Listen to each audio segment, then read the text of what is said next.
इस बुल को आप आंखें बंद करके अपनी किसी भी हीफर या फिर गाय के लिए आप इसको पसंद कर सकते हैं। ये है ओवरऑल सब कुछ इम्प्रूव करने वाला बुल ABS स्पाइक। इसकी पेडिग्री आप देख लीजिए, वर्च्यू, जेरिको और सुपर शॉट। खासकर उन भाइयों के लिए जो इन ब्रीडिंग का ख्याल नहीं रखते, इसमें एक चीज़ देखने वाली है, वो है सिर्फ और सिर्फ इन ब्रीडिंग।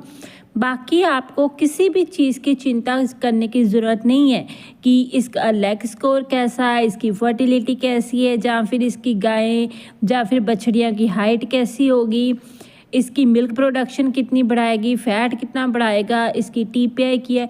जो कुछ भी है ना, सब कुछ बढ़ोतरी करने वाला बुल है ABS। सिर्फ और सिर्फ आपने इसको इन ब्रीडिंग का ध्यान रखना है, क्योंकि जो इसका सुपर शॉट है ना, जो इसकी पेडिग्री में सुपर शॉट आता है, इसका मैटरनल ग्रेट ग्रैंड सायर, इसका पड़नाना, उसकी पेडिग्री आम तौर पे जो जैसे डेनमार्क के 40-116 हैं या फिर ऐसे बुल्स हैं, इनमें इसकी पेडिग्री जो सुपर शॉट की पेडिग्री है वो देखने को मिलती है। ठीक है, आपने सिर्फ और सिर्फ इन ब्रीडिंग का ख्याल रखना है। आगे वीडियो में मैं आपको हर एक चीज़ डिटेल में बताने वाली हूँ, तो आप वीडियो को एंड तक ज़रूर देख लीजिएगा। और जिन्होंने अभी तक वीडियो को लाइक नहीं किया है, कृपया करके वीडियो को लाइक ज़रूर कर दीजिएगा। चलिए फिर शुरू करते हैं। मुझे ना बहुत सारे कमेंट सिर्फ इस बात के ऊपर आते हैं कि अगर ये वाला सीमन हम अपनी 15 लीटर वाली गाय को या फिर 20 लीटर वाली गाय को लगाते हैं तो दूध कितना बढ़ाती है। देखिए, आजकल जितने भी आप इम्पोर्टेड बुल्स के सीमन देख रहे हैं ना, अमेरिका में USA से जितने भी इंपोर्ट होते हैं, उनकी सबका बेस 11 से 12,000 लीटर तक का होता ही होता है। तो आप कौन सा भी बुल सेलेक्ट कर लीजिए, दूध तो वो 100% इम्प्रूव करेगा ही करेगा। दूध के साथ साथ आपको बाकी चीज़ों के ऊपर भी बहुत ज़्यादा ध्यान देना पड़ता है, क्योंकि आपने जिस भी गाय को, जिस भी कैरेक्टर के लिए आपने बुल का सिलेक्शन करना है, वो चीज़ें देखनी बहुत ज़्यादा ज़रूरी है। बहुत सारे फार्म ऐसे हैं जिनमें लेमनेस की प्रॉब्लम या फिर जो हेल्थ की प्रॉब्लम, ऐसी चीज़ें बहुत ज़्यादा जो प्रॉब्लम्स है वो रहती है। तो आपने के सिर्फ दूध के ऊपर बात नहीं कर सकते, इन चीज़ों के ऊपर बात करना भी बहुत ज़रूरी है। आजकल थनैला रोग, जिसे हम मस्टाइटिस कहते हैं, उसकी भी बहुत सारी समस्या जो है वो गायों में देखने को मिल जाती है आपको। तो जो भी आप बुल सेलेक्ट करें, उसका सोमैटिक सेल स्कोर भी अच्छा होना चाहिए। तभी मैं आपको बोल रही हूँ, आपने जौन सा भी सीमन सेलेक्ट करना है। अगर किसी को भी ज़्यादा परेशानी होती है, जो आम तौर पर जिनको बहुत अच्छे सीमन नहीं मिलते, तो वो इस बुल का ABS स्पाइक का आंखें बंद करके सीमन जो है वो अपनी गाय को लगा सकते हैं। ये हर चीज़ में आपको एक अच्छा रिजल्ट ही देने वाला है। इसके ट्रांजिशन राइट भी आप देख सकते हैं, 4 स्टार है। इसका दूध जो है वो A2 कैटेगरी का है। A2 कैटेगरी आमतौर पर बहुत ज़्यादा हल्ला मचा रहता है कि देसी गायों का जो दूध है वो A2 मिल्क होता है। ठीक है, तो आजकल खासकर इंडिया के लिए ऐसे SF बुल जो है वो इंपोर्ट किए जा रहे हैं, उनका सीमन लिया जा रहा है जो A2 मिल्क देते हैं। तो देसी गायों का दूध, जैसे भैंस होती है, भैंस का भी दूध A2 कैटेगरी का होता है, ऐसे ही ABS स्पाइक का जो दूध है वो A2 कैटेगरी का है। मीन्स जो देसी गाय भैंसों वाला दूध है, वही जो प्रोटीन है वही इस ABS स्पाइक की जो बछड़ियाँ हैं उनमें देखने को आपको मिलेगा।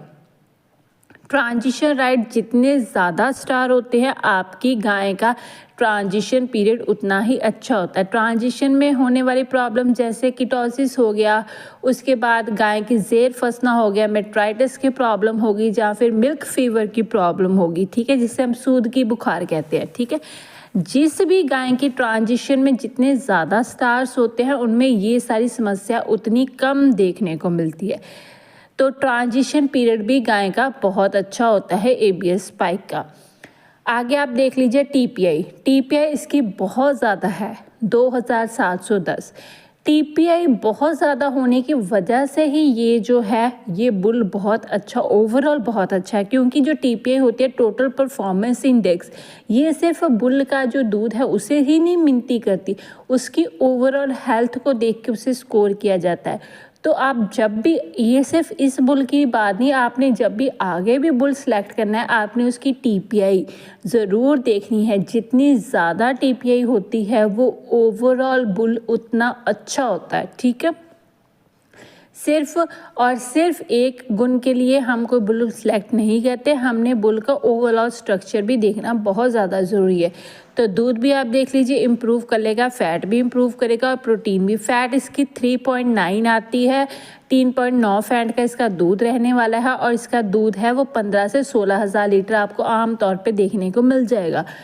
इंडिया में इतनी मिल्क कैपेसिटी के बुल आपको कोई ही मिलते हैं। वैसे आमतौर पे जो बहुत अच्छे फार्म की मैनेजमेंट होती है वो 12 से 13 हज़ार लीटर एवरेज दूध निकाल लेते हैं।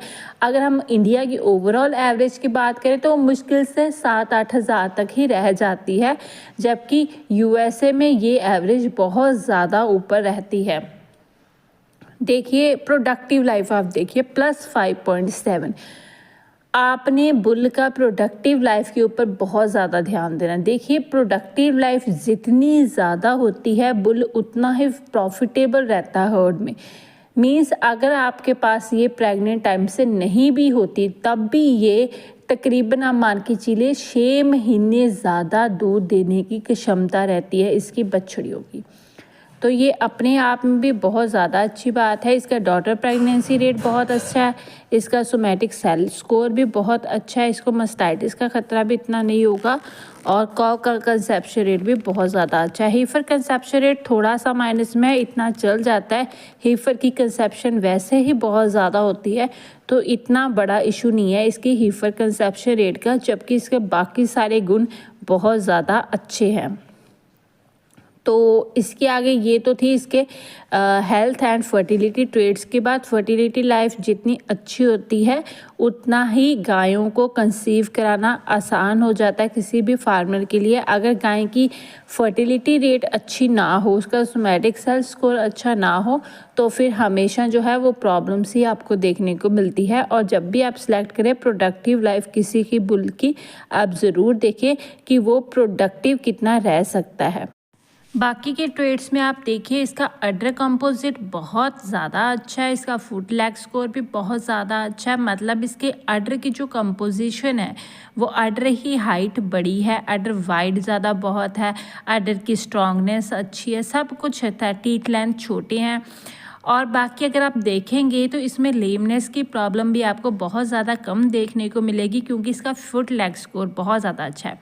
एक चीज़ अगर आप सोचेंगे कि इसका स्टेचर शॉर्ट है, मीन्स इसकी जो गाय है वो छोटे कद की रहने वाली है, वो भी अपने आप में एक प्लस पॉइंट है क्योंकि जो छोटे एवरेज कद काठी की जो गाय होती है उनको कम इनटेक चाहिए होता है, उनका ड्राई मैटर जो नेसेसरी होता है वो कम होता है, उनकी एफिशिएंसी ज़्यादा होती है। मतलब वो ड्राई मैटर को जितना वो खाती है उसको एवरेज रिज़ल्ट में बदलने में बहुत ज़्यादा सक्षम होती है।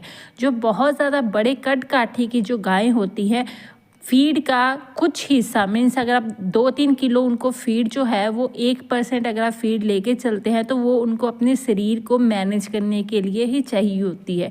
बड़ी कद काठी की गाय की जो शरीर की ज़रूरतें होती हैं वो भी बहुत ज़्यादा होती है, इतने बड़े शरीर को मेंटेन करने के लिए भी उनको बहुत ज़्यादा जो है वो न्यूट्रिशन की ज़रूरत पड़ती है, उनका ड्राई मैटर इनटेक होता है वो भी बहुत ज़्यादा होते हैं। तो अगर आप चाहते हैं कि एवरेज कद की, जबकि एवरेज कद के साथ साथ एक बहुत अच्छे रिज़ल्ट वाली अगर आपको गाय चाहिए तो एबीएस का जो बुल है वो आपके बहुत ही ज़्यादा काम के आने वाला है स्पाइक। एवरेज कद काठी की गाय, जबकि बाकी सारे इसमें जो गुण है वो भरपूर मात्रा में आपको जो देखने को है वो मिल जाएंगे। इसका सेक्स्ड सीमन आपको 1500 रुपये में और इसका जो कन्वेंशनल सीमन है आपको 520 रुपये में जो है वो देखने को मिल जाएगा। तो अगर आप ऐसी और वीडियोस चाहते हैं, वीडियोस पसंद आ रही हैं तो वीडियो को लाइक एंड शेयर ज़रूर कर दीजिएगा। अगर आप चैनल पे पहली बार ही आए हैं और चैनल को पहली बार ही देख रहे हैं तो सब्सक्राइब करना मत भूलिएगा क्योंकि ऐसी और वीडियोस लगातार आपको इस चैनल पर मिलती रहती है। तो आपको एबीएस स्पाइक कैसा लगा वो भी आप कमेंट सेक्शन में ज़रूर बताइएगा, हमें आपके जवाब का इंतज़ार रहेगा और मैं कोशिश करूँगी जितने भी कमेंट्स आ रहे हैं सबका जो है वो आंसर आपको ज़रूर दिया जाए। धन्यवाद।